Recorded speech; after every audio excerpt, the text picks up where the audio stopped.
गाय माता ने स्त्रियों को दिया श्राप। कौन सा श्राप दिया? जो आज हर मनुष्य और स्त्रियों को वो गौ माता का श्राप भोगना पड़ रहा है। जय श्री राधे, जय श्री कृष्णा। मित्रों, कैसे हैं आप सभी? उम्मीद करता हूँ अच्छे ही होंगे, स्वस्थ और मस्त होंगे। मित्रों, ये आज की कहानी बड़ी ही प्रेरणादायक कहानी है, बड़ी ही मोटिवेट करने वाली कहानी है। आज इस कहानी को यदि आप सही ढंग से समझ लेंगे तो आप भी हर किसी की मदद करने के लिए तैयार हो जाया करेंगे। मित्रों, गौ माता वैसे भी पूजने योग्य है और पूजी जाती है। गाय को गाय माता कहा जाता है, लेकिन वही गौ माता आज हमारे इस देश में गौ माता की दुर्दशा हो रही है। जब गौ माता ने पहले एक स्त्री को श्राप दिया था, वो श्राप सब स्त्री और सभी मनुष्यों को भोगना पड़ रहा है। कहीं ऐसा न हो आज इस कलयुग में भी ये बहुत सी गाय जो दुखी हैं वो श्राप न दे दें तो कहीं प्रलय न हो जाए। मित्रों, आज की कहानी शुरू करते हैं। उससे पहले एक निवेदन करूंगा आपसे। आप हमारे इस चैनल पर पहली बार आए हैं, आपने अभी तक इस चैनल को सब्सक्राइब नहीं किया है, तो आप पहले चैनल को सब्सक्राइब अवश्य कर लें। ये हमारा आपसे निवेदन है। बेल आइकन घंटी को अवश्य दबाएं, जिससे जो भी हम वीडियो अपलोड करें उसका नोटिफिकेशन सबसे पहले आप तक पहुंच सके। आप किसी भी जानकारी से, किसी भी ज्ञान से वंचित न रह सको। मित्रों, हो सके तो अपने सगे संबंधी मित्रों, रिश्तेदारों के पास तक इस वीडियो को शेयर अवश्य करें। प्यारी प्यारी कमेंट अवश्य किया करें। मित्रों, कहानी शुरू करते हैं। एक बार एक किसी नगर में एक गोपाल नाम का व्यक्ति रहता था। गोपाल व्यक्ति जो नाम था उसका, वो गौ को पाल करके रखता था। मित्रों, जब गाय उसके घर पर पली हुई थी तो गाय पलने के बाद जब वो गाय दूध देती है तब तक उस दूध को वो काढ़ता रहता है उस गाय से, उससे विक्रय करता है, खुद खाता है, अपने घर परिवार को बड़े अच्छे तरीक़ा से खिला रहा है। एक दिन जब गाय दूध देना बंद हो जाती है तो गौ माता को छोड़ देता है, चारा डालना बंद कर देता है, छोड़ करके खेतों में फिरने लगी है वो गाय। और जब वो गौ बेचारी एक जगह पे जाकर के एकांत में रोने लगी या कहने लगी है, क्या मनुष्य है परमात्मा, जो तुमने ये हमें गाय बना दिया, हमारे साथ बहुत अन्याय किया कि ये मनुष्य ऐसा है कि इसने जब तक हमने दुग्ध दिया तब तक तो इसने हमें अच्छा चारा दिया, भरपेट भोजन कराया, लेकिन जैसे ही दूध देना में बंद हो गई, इसका मतलब निकल गया, इसने हमें छोड़ दिया। सर्दियों में दर दर की ठोकर खाती हूँ, गर्मियों में धूप सहन करती हूँ, भूखी भूखी फिरती हूँ, क्या करें, कहाँ जाएं। मित्रों, गौ माता रोती बिलखती हुई घूम रही थी। धीरे धीरे जंगल में रहती है, जो भी घास मिलती है उससे चरती है। अब तो कुछ समय बीता। एक दिन जब वो गाय गर्भवती हो जाती है तो गर्भवती गाय जब 2-4 महीने हो जाते हैं, उसके बाद घूमते घूमते एक किसी नगर के पास में पहुंच गई। एक नगर के पास में जब वो पहुंची है तो एक मीना नाम की स्त्री ने, मीना नाम की औरत ने उस गाय को देख लिया और उसके मन में लालच आ गया कि मैं इस गाय को पकड़ लूं, क्योंकि ये गाय कुछ दिनों में बच्चा देने वाली है और ये दूध देगी।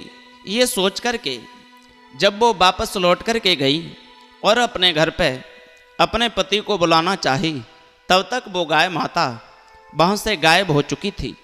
मित्रों, जब गौ माता वहाँ से जंगल में पहुँची, जब उसका प्रसव पीड़ा का समय पूरा हुआ, उसने एक बच्चे को जन्म दिया एक वृक्ष के नीचे। लेकिन जो मीना नाम की औरत थी वो वहीं उस वृक्ष के पास में खेतों में घास लेने के लिए गई थी, लेकिन उस वृक्ष के नीचे गाय को देखा तो वो पास में पहुंच गई।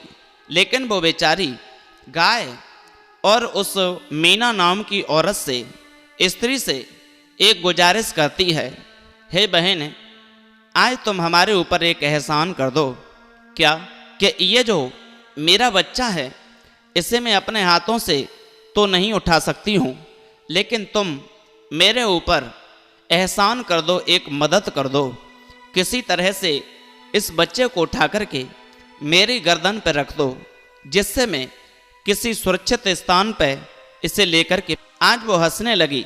आज गाय की ऐसी बात सुनकर वो मीना गाय की मजाक बनाने लगी, हंसी करने लगी। देखो तो हम तुम्हारी मदद क्यों कर दें, ये तुम्हारा बच्चा कितना गंदा है, जो तुमने अभी इस बच्चे को जन्म दिया है इसके ऊपर बहुत सारी गंदगी है। मैं इस बच्चे को उठा करके तुम्हारे सर पे तो नहीं रख सकती, गर्दन पे तो नहीं रख सकती हूँ। बार बार निवेदन किया, लेकिन वो फिर भी नहीं रखने को तैयार हुई। उसी समय गाय माता ने जवाब दिया, देख लो, क्योंकि ये बच्चा यदि मैं सुरक्षित स्थान पर लेकर नहीं गई तो कोई जंगली जानवर इसे मार देगा, इसे खा जाएगा, इसका जीवन ही समाप्त हो जाएगा। इसलिए मेरी मदद कर दो, क्योंकि ये बच्चा अभी नहीं चल पाएगा, कम से कम 8-9 महीने बाद चलेगा। मित्रों, उस समय पशुओं के बच्चे 8-9 महीने बाद चलते थे, जो आज जन्म लेने के तुरंत बाद चलने लग जाते हैं। ऐसा पहले नहीं था। मित्रों, उसी समय गाय माता ने उस स्त्री को श्राप दिया है, तुम हमारी मदद नहीं कर रही एक इंसान होकर के, लेकिन जाओ, मेरा तुम्हारे लिए श्राप है कि जो तुम्हारे बच्चे जन्म लेने के तुरंत बाद चलने लगते हैं, लेकिन वो मेरे बच्चों की तरह 8-9 महीने में चलने लायक हो पाएंगे, लेकिन जो भी जीव पशु पक्षी हैं उनके बच्चे तुरंत ही उठ कर के चलने लगेंगे।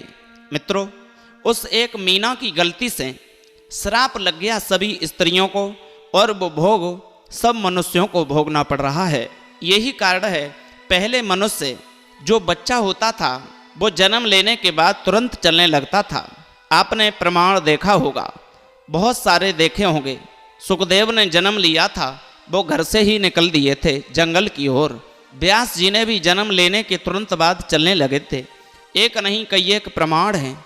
लेकिन यह गौ माता का जब से श्राप लगा है, तब से जो पशुओं के बच्चे होते हैं वो जन्म लेने के तुरंत बाद चलने लग जाते हैं, लेकिन इंसान यानी मनुष्य के बच्चे, स्त्रियों के बच्चे गौ माता के श्राप के कारण ही 9 महीने में चलने लायक हो पाते हैं, 8-9 महीने में चल पाते हैं।